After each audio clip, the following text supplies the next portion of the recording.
Hello student, आज का हमारा टॉपिक है मापन के स्तर। तो चलिए हम देखते हैं कि मापन के कौन कौन से स्तर हैं। तो मापन को 4 स्तरों में बांटा गया है। मापन के जो कितने स्तर हैं? 4 स्तर। तो मापन को 4 स्तरों में बांटा गया है। पहला है हमारा नामित मापन, जिसको नॉमिनल मापन भी कहते हैं। और ये नामित, जैसा कि हम कह सकते हैं कि नामित जो हमारा नाम से स्पष्ट है कि जहाँ पर कोई भी चीज जब हम नाम के आधार पर स्पष्ट करते हैं तो वो हमारा नामित मापन कहलाता है। ठीक है। तो नॉमिनल मापन क्या होता है? इस प्रकार का मापन किसी गुण या विशेषता के नाम पर आधारित होता है। जैसे हमने पहले भी बताया है कि जो मापन या मेजरमेंट जो होता है वो गुण और संख्या दोनों के आधार पर नापा जाता है। ठीक है। तो क्योंकि मापन जो है वो 2 प्रकार के होते हैं, मात्रात्मक मापन और गुणात्मक मापन। तो जहाँ पर मात्रा के आधार पर हम कोई चीज मापते हैं तो वो हमारा मात्रात्मक मापन होता है।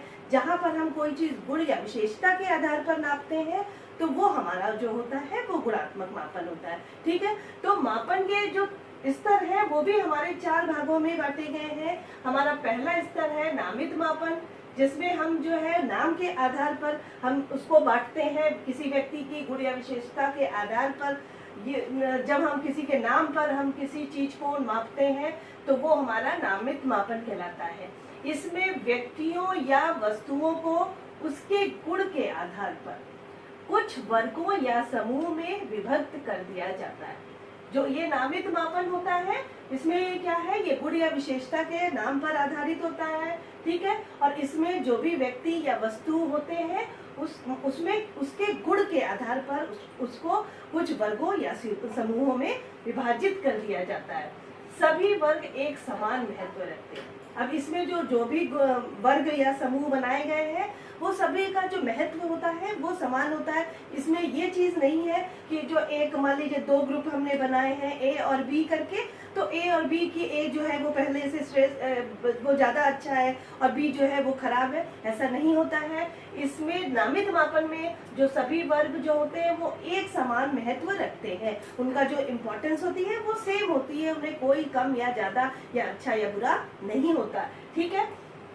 एक नाम, शब्द, अक्षर, अंक प्रदान कर दिया जाता है। जो भी हम समूह या वर्ग जो भी हम बनाते हैं उसको हम कोई भी एक नाम दे देते हैं। ठीक है। कोई भी शब्द हम दे सकते हैं, कोई भी अक्षर दे सकते हैं। जैसे ABCD के आधार पर कर दिया जाता है, आ बा सा के नाम पे कर देते। कोई भी हमने वर्ग बनाया, कोई भी समूह बनाया तो उसको हम आ वर्ग भी बना सकते हैं, बा वर्ग भी बना सकते हैं, या हम उसको कोई नाम दे सकते हैं, कोई अक्षर दे सकते हैं, कोई भी अंक प्रदान किया जा सकता है। ठीक है। लिंग भेद के आधार पर, जैसे कि उदाहरण के लिए हम कह सकते हैं कि जैसे हमने बताया ना कि यहाँ पे सभी वर्ग एक समान महत्व रखते हैं और इसमें व्यक्तियों या वस्तुओं को उसके गुण के आधार पर कुछ वर्गों में विभाजित, वर्गों या समूह में विभाजित कर दिया जाता है। अब मान लीजिए हमने 2 वर्ग या समूह बना दिए गए और उसको हम किसी नाम के नाम से, कोई मान लीजिए कोई भी हमने वर्ग जो है वो किसी नाम पे रख दिया। ठीक है। या हम किसी अंक के आधार पर एक जो ग्रुप है वो हमारा 1 नंबर का है, दूसरा ग्रुप हमारा 2 नंबर का है, या हम उसको शब्दों में कर सकते हैं ABCD के नाम से आधार पर। मतलब कोई भी संख्या, अंक, अक्षर या अंक प्रदान करके हम उसको विभक्त कर सकते हैं। ठीक है।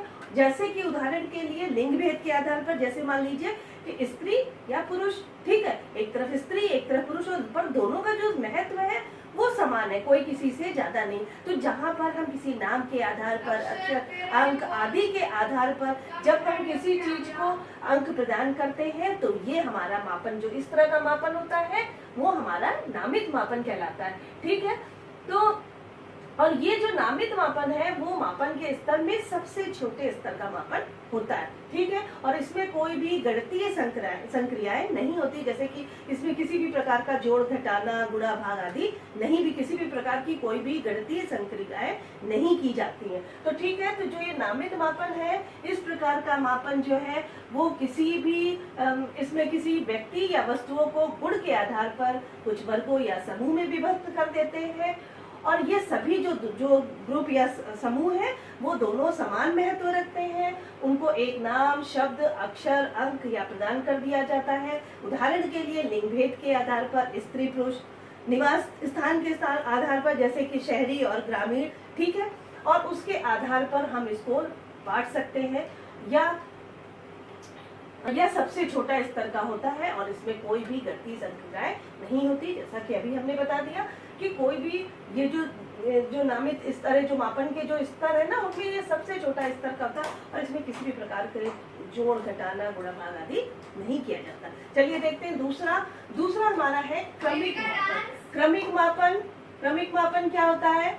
यह वास्तव में गुण की मात्रा के आधार पर आधारित होता है। ये वास्तव में गुण की मात्रा के आकार पर, जो भी उसकी गुण की मात्रा होती है उसी के आकार पर यह आधारित होता है और इसमें एक निश्चित क्रम होता है। जैसा कि क्रमिक ऑर्डर जो मेजरमेंट होता है वो ऑर्डिनल रूप में यानी क्रमिक यानी कि क्रम के आधार पर जब हम कोई चीज मापन करते हैं तो निश्चित सी बात है इसमें एक क्रम होता है, ठीक है। और इसमें छात्रों को उनकी जैसे कि उनके छात्रों को उनकी योग्यता के आधार पर हम कह सकते हैं कि वो स्टूडेंट जो है वो बहुत श्रेष्ठ है, दूसरा स्टूडेंट जो है वो बहुत नॉर्मल है और तीसरा जो स्टूडेंट है वो बहुत कमजोर है, यानी कि उसको घटते या बढ़ते क्रम में हम विभक्त कर सकते हैं। उसको एक ऑर्डर में एक क्रम के आधार पर जब हम कोई चीज बांटते हैं, कोई चीज हम मापन करते हैं तो वो हमारा क्रमिक मापन कहलाता है। जैसे कि लंबाई के आधार पर कि उस एक लड़के की लंबाई जो है वो 5 फुट है, दूसरे छात्र की लंबाई जो है वो 3 फुट है और चौथे जो दूसरा और तीसरा स्टूडेंट है उसकी लंबाई और उससे कम है, तो यानी कि जो सबसे लंबा है वो 4 फुट का है, उससे जो छोटा है वो 3 फुट का है और जो और उससे छोटा वो 2 ही फुट का है। तो ये एक ऑर्डर हो जाता है, एक क्रम हो जाता है कि इसको हम घटते बढ़ते क्रम में विभक्त कर सकते हैं। तो ये जब इस तरह की जब हम कोई चीज मापन करते हैं तो वो हमारा जो है वो कौन सा मापन कहलाता है? वो हमारा कहलाता है क्रमिक मापन, ठीक है। इनको वर्गों के आधार पर घटते या बढ़ते क्रम में व्यवस्थित किया जा सकता है। हम कह रहे हैं ना, अभी हमने बताया कि कोई भी चीज जब हम घटते क्रम में, खराब से अच्छे में या अच्छे से खराब में, जब हम कोई चीज एक ऑर्डर के हिसाब से एक क्रम के आधार पर जब हम व्यवस्थित करते हैं किसी भी चीज को, तो वो हमारा क्रमिक मापन कहलाता है। और इस मापन के अंतर्गत भी कोई गणित संक्रियाएं संभव नहीं है, इसमें भी किसी भी प्रकार का जोड़, घटाना, गुणा, भाग आदि नहीं किया जा सकता, ठीक है। अगला हमारा है तीसरा अंतराल मापन। अंतराल मापन क्या होता है? इसमें व्यक्तियों या वस्तुओं के गुण की मात्रा को इकाई में व्यक्त किया जाता है, ठीक है। इसमें जो भी अंतराल मापन क्या होता है कि इसमें जो भी व्यक्ति या वस्तुओं के गुण की जो मात्रा है उसको इकाइयों में व्यक्त किया जाता है, ठीक है। किन्हीं दो लगातार इकाइयों में अंतर समान रहता है। जो भी अंतराल, जो डिफरेंस है, वो जो भी इकाइयों में आप दो इकाइयों में आपस में जो भी अंतर है वो समान होगा। जैसे कि 35 व 36 अंकों के बीच वही अंतर होगा जो 48 व 49 अंकों के बीच में होगा, ठीक है। यहाँ पर यही चीज उन्होंने कहा कि इसमें जो व्यक्तियों या वस्तुओं में जो गुण की मात्रा है वो इसको तो हम इकाइयों में तो व्यक्त करते हैं, परंतु किन्हीं दो लगातार इकाइयों में अंतर जो होता है वो समान होता है। जैसे कि 35 और 36 जो अंक है उनके बीच में वही अंतर होगा कि जो 48 और 49 में, एक ही चीज का दोनों में सेम अंतर है, ठीक है। समान दूरी पर स्थित अंक ही इस स्तर के मापन की इकाइयां होती है। जो भी समान दूरी होती है उस पर जो भी स्थित अंक होते, मान लीजिए जो ये हमारे एक इतनी दूर पे 1 है तो दूसरा 2 है, फिर 3 है, लेकिन ये जो इन दोनों के बीच की जो दूरियां हैं वो समान होगी, ये हमारा कहलाता है अंतराल मापन, ठीक है। समान दूरी पर स्थित अंक ही इस स्तर के मापन की इकाइयां होती हैं। इसमें वास्तविक शून्य जैसा कोई गुण नहीं होता, मतलब इसमें जो भी चीजें हम नापते हैं उसमें शून्य से उसका कोई गुण नहीं होता कि हम कोई भी चीज नाप रहे हैं तो वो शून्य से नापते हैं, ऐसा इसमें कोई गुण नहीं होता है। और इसमें जोड़ तथा घटाने की गणितीय संक्रियाएं तो की जाती है परंतु गुणा व भाग नहीं कर सकते। जो ये हमारा अंतराल मापन है ये शिक्षा शास्त्र, मनोविज्ञान, समाजशास्त्र आदि में हम इसका प्रयोग करते हैं।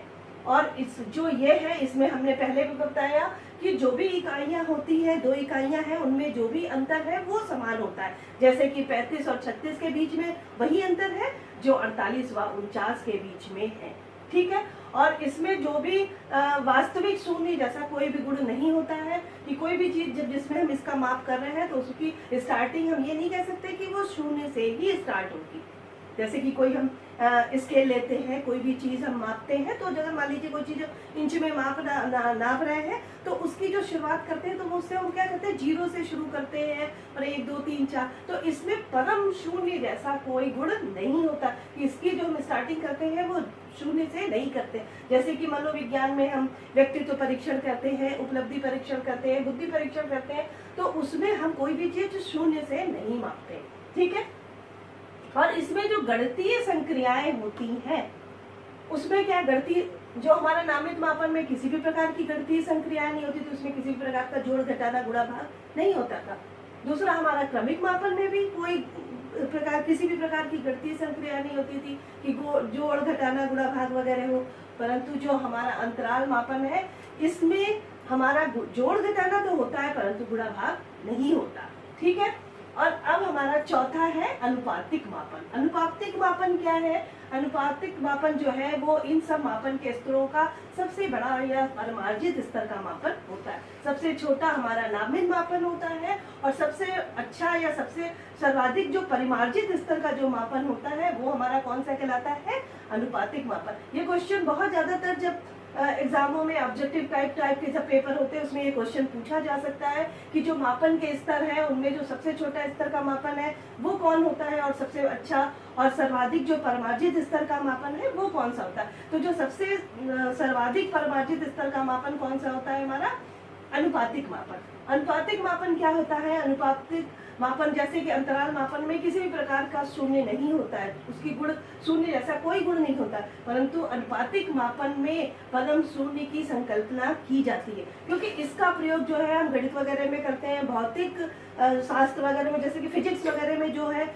वो हम लोग करते हैं, भौतिक विज्ञान वगैरह में हम करते हैं। तो जाहिर सी बात है जब हम इस तरह का जब हम कोई भी नाप लेते हैं तो उस जैसे कि लंबाई हुआ, भार हुआ, दूरी हुआ, तो कोई भी चीज जब हम नापते हैं तो हम शून्य से स्टार्टिंग करते हैं। तो इसमें परम शून्य की संकल्पना निहित होती है। इसमें जब भी हम कोई भी चीज स्टार्ट करते हैं नापने के लिए तो हम शून्य से स्टार्ट करते हैं। ठीक है। फिर लिखा है कि लंबाई, भार या दूरी का मापन अनुपातिक मापन। इसका एक उदाहरण है कि जो भी चीज हम इसमें अनुपातिक मापन में नापते हैं उसमें लंबाई होती है, भार होती है या दूरी का मापन हम जो करते हैं वो अनुपातिक मापन में करते हैं। और इसमें प्राप्त मापों की अनुपातिक तुलनीयता है। जो भी हम इसमें जो भी नाप लेते हैं वो अनुपातिक तुलना हम कर सकते हैं अनुपातिक मापन द्वारा। इस मापन के द्वारा प्रयुक्त मापन परिणामों को अनुपात के रूप में भी व्यक्त कर सकते हैं। ये जो अनुपातिक मापन होता है ना वो अंतराल मापन के इसमें सारे गुण मौजूद होते हैं। ये पूरा सब कुछ सारे अंतराल गुण के मापन इसमें सम्मिलित होते हैं, परंतु अंतराल मापन में अनुपातिक मापन के कोई गुण नहीं होते, क्योंकि हम इसका प्रयोग जो है मनोविज्ञान, शिक्षा शास्त्र, समाज शास्त्र में करते हैं। उदाहरण के लिए कि मान लीजिए कोई 60 किलो का व्यक्ति है और दूसरा व्यक्ति 30 किलो का है, तो हम ये तो कह सकते हैं कि जो 60 किलो वाला व्यक्ति है वो जो दूसरा 30 किलो का व्यक्ति से उससे दुगने वेट का है। ठीक है। परंतु हम अगर ये चीज जैसे कि अभी हमने इसमें पढ़ा कि जो भी मापन परिणामों को अनुपात के रूप में व्यक्त कर सकते हैं, जबकि अंतरित मापन में प्राप्त परिणाम को अनुपात के रूप में व्यक्त नहीं कर सकते। ठीक है। परंतु अगर हम मनोविज्ञान में जैसे कि मान लीजिए किसी बच्चे की बुद्धि लब्धि जो है वो 140 है और दूसरे बच्चे की बुद्धि लब्धि जो है वो 70 है, तो हम ये नहीं कह सकते हैं कि जो 140 बुद्धि लब्धि वाला व्यक्ति है या जो बच्चा है वो दूसरे से दुगनी बुद्धि का है। ये कहना गलत है, क्योंकि बुद्धि का मापन हम इसके अंतर्गत नहीं कर सकते। ठीक है। तो ये जो है हमारा 60 किलो का व्यक्ति और जो दूसरा हमारा 30 किलो का व्यक्ति है उसको तो हम ये कह सकते हैं कि 60 किलो वाला व्यक्ति पहले व्यक्ति से दुगने वेट का है। ठीक है। और इसमें प्राप्त परिणामों के साथ जोड़, घटाना, गुणा, भाग चारों गणितीय संक्रियाएं होती हैं। इसमें अंतराल मापन में केवल हम जोड़ घटाना कर सकते थे, गुणा भाग नहीं कर सकते थे, परंतु जो अनुपातिक मापन है इसमें हम जोड़, घटाना, गुणा, भाग सभी गणितीय संक्रियाएं करते हैं, क्योंकि ज्यादातर भौतिक चरों का मापन अनुपातिक स्तर पर किया जाता है। ठीक है, तो ये चीज समझ में आई कि नामित मापन क्या है, क्रमिक मापन क्या है, अंतराल मापन क्या है, अनुपातिक मापन। सबसे छोटा मापन हमारा नामित मापन, और ये केवल नाम, शब्द, अक्षर, अंक प्रदान कर सकता है। ठीक है, और इसी के आधार पर हम बता सकते हैं, कह सकते हैं कि मापन के जो स्तर है वो 4 प्रकार के हैं, और सबसे बड़ा हमारा जो मापन है वो अनुपातिक मापन है, और इसका प्रयोग हम भौतिक चरों के मापन में करते हैं। धन्यवाद।